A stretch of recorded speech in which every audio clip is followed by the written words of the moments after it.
कौवा और दुष्ट सांप। एक बार की बात है, एक जंगल में किसी पेड़ पर कौवे का एक जोड़ा रहा करता था। वो दोनों खुशी खुशी उस पेड़ पर जीवन बसर कर रहे थे। एक दिन उनकी इस खुशी को एक सांप की नजर लग गई।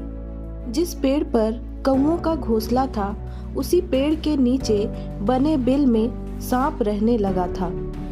जब भी कौवों का जोड़ा दाना चुगने के लिए जाता, सांप उनके अंडों को खा जाता था और जब वो वापस आते तो उन्हें घोंसला खाली मिलता था।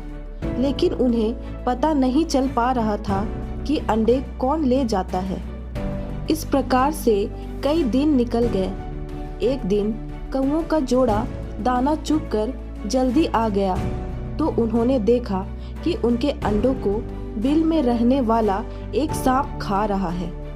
इसके बाद उन्होंने पेड़ पर किसी ऊंचे स्थान पर छुपकर अपना घोंसला बना लिया। सांप ने देखा कौवों का जोड़ा पहले वाले स्थान को छोड़कर चला गया है, लेकिन शाम होते ही दोनों वापस पेड़ पर आ जाते हैं। इस प्रकार कई दिन निकल गए। कौवों के अंडों में से बच्चे निकल आए और वे बड़े होने लगे। एक दिन सांप को उनके नए घोंसले का पता चल गया और वह कौवों के जाने का इंतजार करने लगा। जैसे कौवे घोंसला छोड़कर गए, सांप उनके घोंसले की ओर बढ़ने लगा।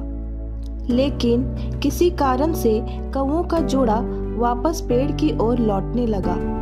उन्होंने दूर से ही सांप को उनके घोंसले की ओर जाते देख लिया और जल्दी से वहां पहुंचकर अपने बच्चे को पेड़ की ओट में छुपा दिया।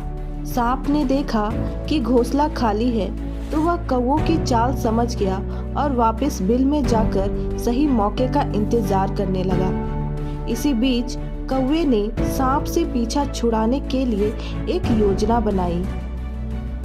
कौवा उड़कर जंगल के बाहर बने एक राज्य में चला गया। वहाँ एक सुंदर महल था। महल में राजकुमारी अपनी सहेलियों के साथ खेल रही थी। कौवा उसके गले में से मोतियों का हार लेकर उड़ गया। सभी ने शोर मचाया तो पहरेदार हार लेने के लिए कौवे का पीछा करने लगे। कौवे ने जंगल में पहुंचकर हार को सांप के बिल में डाल दिया, जिसे पीछा कर रहे सैनिकों ने देख लिया। जैसे ही सैनिकों ने हार निकालने के लिए बिल में हाथ डाला तो सांप फुफकारता हुआ बाहर निकल आया। सांप को देखकर सैनिकों ने तलवार से उस पर हमला कर दिया, जिससे सांप घायल हो गया और अपनी जान बचाकर वहां से भाग गया। सांप के जाने के बाद कौवा अपने परिवार के साथ खुशी खुशी रहने लगा। कहानी से सीख। हमें इस कहानी से यह सीख मिलती है कि कभी भी निर्बल का फायदा नहीं उठाना चाहिए, साथ ही मुसीबत में समझदारी से काम लेना चाहिए।